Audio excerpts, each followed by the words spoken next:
بسم اللہ الرحمن الرحیم۔ السلام علیکم دوستو، پاکستان اور بنگلہ دیش کے مابین پہلا ٹیسٹ میچ جاری ہے۔ شروعات میں بنگلہ دیشی ٹیم مشکلات کا شکار رہی، مگر بعد میں بنگلہ دیشی بلے باز سنبھل گئے۔ تاہم یہاں پر ایک مثبت چیز بھی ہمیں دیکھنے کو ملی، کیونکہ پاکستان کو کافی عرصے بعد ایک شاندار اسپنر ملا ہے۔ اگر آپ کو مزید تفصیل جاننا ہے تو اس ویڈیو کو لائک کریں، شیئر کریں اور سپورٹ کے حوالے سے جو بھی اپڈیٹ آپ بھائیوں نے جاننی ہے تو پھر آپ ہمارے اس چینل کو سبسکرائب کر سکتے ہو۔ دوستو پہلے ٹیسٹ میچ کی بات کریں تو شروعات میں بنگلہ دیشی بلے باز پاکستانی باؤلر کے سامنے بے بس نظر آئے اور پاکستانی بولنگ اٹیک نے عمدہ بولنگ کی، مگر یہاں پر میں بات کر رہا ہوں کافی عرصے بعد پاکستان کو سعید اجمل کی طرح یا پھر یوں کہا جائے کہ شین وان اور مرلی دھرن کے نقش قدم پر چلنے والا شاندار اسپنر باؤلر مل گیا ہے۔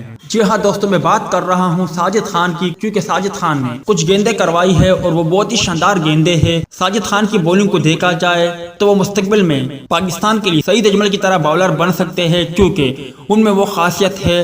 ان کی گیندیں اگر دیکھیں تو یقینی طور پر ان کی گیندوں میں کافی سنگ نظر آتی ہے اور ان کی گیندوں کا سامنا کرتے ہوئے بلے باز پریشان ہوتے ہیں، کیونکہ ان کی گیندیں گھومتی رہتی ہے۔